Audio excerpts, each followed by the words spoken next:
que nous avons, peut-être que vous n'avez pas encore résisté à écouter ça. Les États-Unis ont refusé une proposition de l'OTAN recommandant la France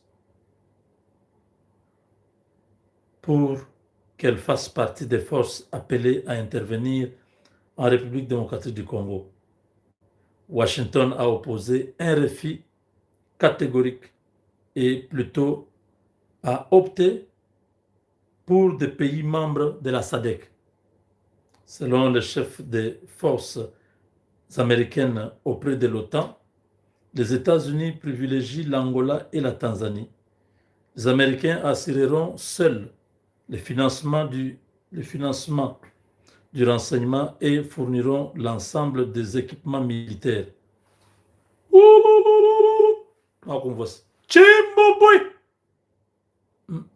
Babi.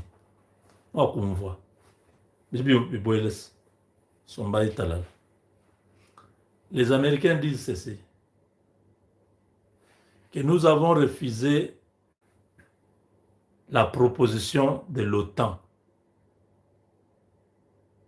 qui voulait que la France vienne faire ce travail-là chez nous.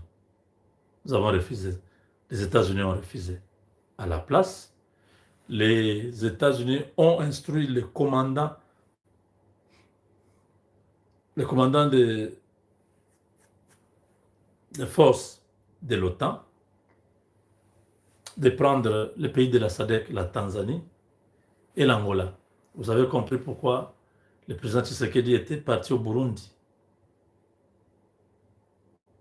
où ils ont parlé avec la présidente de l'Angola et le président burundais. Vous l'avez vu la semaine dernière partir en Angola. Juste mercredi, il était en Angola quand lundi, je crois. Oui, il était parti en Angola. C'était pour ce dossier. Et là, les États-Unis acceptent tout ce que la RDC propose. Parce que ça, c'est la proposition de la RDC. Avec la cellule du task force qui travaille dans cette coordination des États-Unis de la RDC. Ils ont dit, voilà ce qu'on propose. Vous savez, Kai Kwamba a abattu un travail énorme. Elle a fait beaucoup de choses. Et à New York, au Conseil de sécurité, et à Washington, où elle a tour à tour supervisé et participé dans des réunions de haut niveau au niveau des États-Unis pour mettre en place un plan de démarrage après que tous ces événements se soient terminés. Alors, je disais que les États-Unis ont refusé une proposition de l'OTAN recommandant que la France fasse partie des forces appelées à intervenir en RDC. Washington a opposé un refus catégorique et a plutôt opté pour des pays membres de la SADC. Des pays membres de la SADC. Selon le chef des forces américaines auprès de l'OTAN, les États-Unis privilégient l'Angola et la Tanzanie. Les Américains assureront seuls. Ils ne veulent pas de bêtises. Plein de places les Cambangos. Ils vont assurer seuls le financement du renseignement. Ils vont aussi assurer seuls la fourniture de l'ensemble des équipements militaires.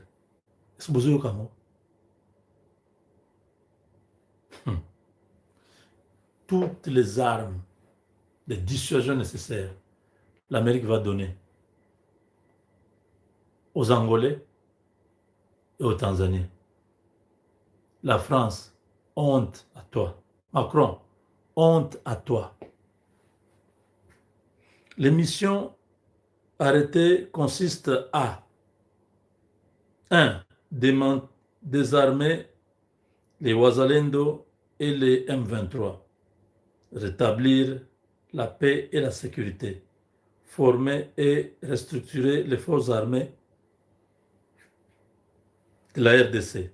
Par ailleurs, toutes les troupes non invitées officiellement par la RDC devront quitter le territoire congolais.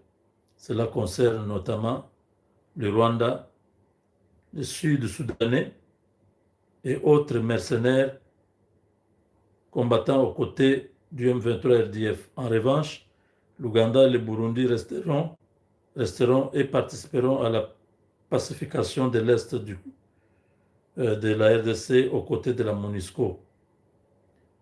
Enfin, le 5 janvier, une réunion est prévue afin d'examiner les sorts réservés aux auteurs des crimes de guerre,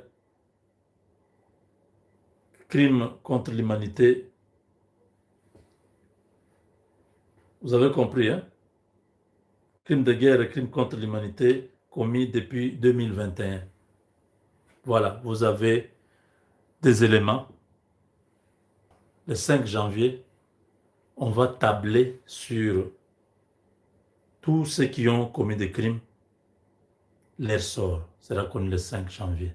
Une réunion d'évaluation parce que les premiers, tout sera fini. Il n'y aura plus de militaires rwandais ni M23 sur le sol congolais. Tchimbouboui! Non, qu'on voit, Babi, nous l'aurons. Venez, Nanga, Willy Ngoma, Bertrand Bissimo, Hippolyte Kanambe. Nous avons le Munjile.